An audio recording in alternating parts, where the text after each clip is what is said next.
श्री गणेशाय नमः। श्री परमात्मने नमः।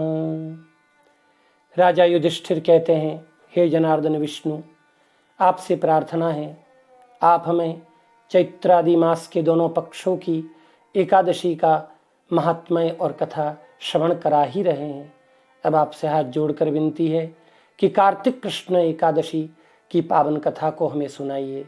उस कथा को क्या कहते हैं, उस कथा की महिमा क्या है, उस कथा का फल क्या है, पुण्य क्या है, कृपा पूर्वक हमें विस्तार से बताएं। तब भगवान श्री कृष्ण बोले, हे राजन, कार्तिक कृष्ण एकादशी को रमा एकादशी कहते हैं। यह एकादशी बड़े बड़े पापों को नष्ट करने में सहायक सिद्ध होती है, बड़ी पुण्यशाली है। एक समय की बात है, प्राचीन काल में मुचकुंद नाम के एक राजा हुए। बड़े राजा धर्मिष्ठ और प्रजावत्सल थे।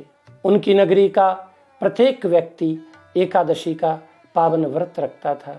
राजा के पुण्य प्रताप के फलस्वरूप उनके घर नदियों में श्रेष्ठ कही जाने वाली चंद्रभागा पुत्री के रूप में उत्पन्न हुई। धीरे धीरे चंद्र की कलाओं की तरह वह पुत्री बढ़ने लगी।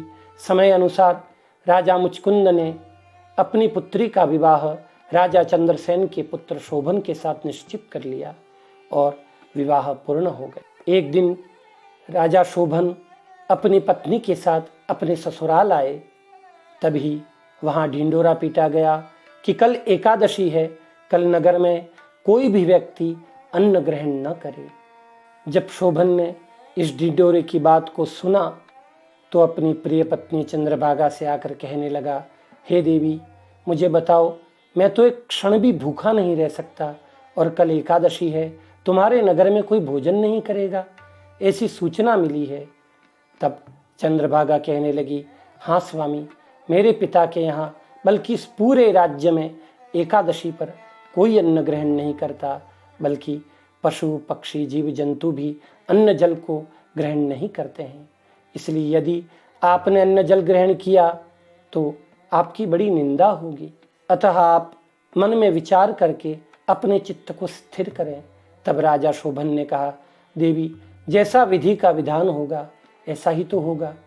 मैं तुम्हारे राज्य के नियम के अनुसार कल मैं भी एकादशी का विधिवत व्रत रखूंगा। राजा शोभन का मन नहीं था, फिर भी उसने इस एकादशी के व्रत को नियम पूर्वक धारण करने का प्रयत्न किया। दिन भर भूखे रहे, रात्रि जैसे तैसे निकली और प्रातः सूर्योदय से पूर्व ही राजा शोभन के प्राण चले गए। जो रात्रि सबके लिए मंगलकारी होती है, वह उस शोभन के लिए मृत्युकारक हो गई। देवी चंद्रभागा अपने पति के साथ सती नहीं हुई।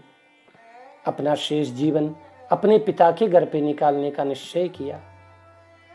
राजा शोभन के बिना मन से किए गए इस व्रत के प्रभाव से उसका अगला जन्म मंदराचल पर्वत के देवपुर नामक नगर में हुआ। उस नगर में वह एक राजा बनकर प्रतिष्ठित हो गया। तभी उस काल में मुचकुंद राजा के नगर के एक ब्राह्मण सोम शर्मा तीर्थ यात्रा पर गए और तीर्थ यात्रा करते करते जब वह मंदराचल के देवपुर में पहुंचे और वहां बैठे हुए शोभन को देखा तो वह पहचान गए। जाकर शोभन से सारी बात बताई। शोभन को भी पूर्व जन्म की स्मृति हो गई और शोभन ने अपने ससुर का कुशल क्षेम पूछा। ब्राह्मण सोम शर्मा ने मुचकुंद राजा की नगरी में लौटकर सारा वृत्तांत सुना दिया। तब देवी चंद्रभागा के मन में अपने पति से मिलने की लालसा हुई। तब सोम शर्मा ने कहा, हे देवी, तुम अपने पति से मिलने अवश्य जाओ, लेकिन तुम्हारे पति ने ये कहा है कि मैंने बिना मन से एकादशी का व्रत किया था, जिसके कारण मेरा ये देवपुर लगता है अस्थिर है, अधिक समय के लिए नहीं है। अतः इसे पुण्यशाली बनाना होगा। यदि तुम वहां जाकर उस नगर को स्थिर कर दो तो श्रेष्ठ होगा। देवी चंद्रभागा ब्राह्मण सोम शर्मा के साथ मंदराचल के देवपुर में पहुंची और वहां जाकर वामदेव ऋषि के आश्रम में गए। वामदेव ऋषि के आश्रम में जाते ही ऋषि के प्रभाव से देवी चंद्रभागा दिव्य गति को प्राप्त हुई। देवी चंद्रभागा ने अपने बचपन से लेकर किए हुए एकादशी के पुण्यों को शोभन को प्रदान कर दिया, ताकि वहाँ का देवपुर, उस मंदराचल की वह सुंदर नगरी स्थिर एवं स्थायी हो जाए। संकल्प करके अपने एकादशी का पुण्य दे दिया और चंद्रभागा ने कहा, हे स्वामी, मैंने 8 वर्ष की आयु से जो एकादशी का व्रत आरंभ किया था, उसका संपूर्ण पुण्य मैंने आपको प्रदान कर दिया है, इस नगरी को प्रदान कर दिया है। अतः ये नगरी एक कल्प पर्यंत बिल्कुल स्थायी रहेगी।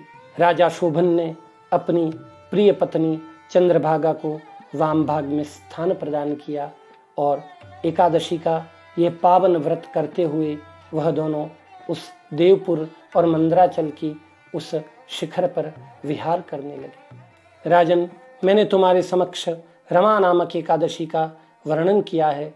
इस रमा नामक एकादशी के पुण्य प्रताप से वह चंद्रभागा अपने पति शोभन के साथ दिव्य रूप और दिव्य भोगों को प्राप्त करते हुए अनेकानेक समय तक वहाँ विहार करती रही है।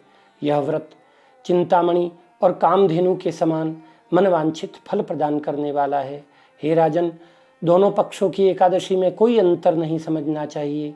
जिस तरह काली गैया और सफ़ेद गाय का दूध एक सा ही होता है, उस तरह दोनों ही पक्षों में एकादशी का फल एक सा ही होता है।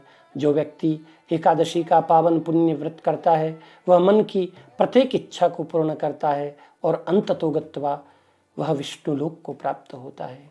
जय श्री कृष्ण। इस वीडियो को लाइक, शेयर और चैनल को सब्सक्राइब जरूर करें। सब्सक्राइब करने के बाद बेल आइकन को जरूर दबाएं, जिससे हमारे आने वाले सभी वीडियो की नोटिफिकेशन सबसे पहले आपके फ़ोन पर आ सके। धन्यवाद।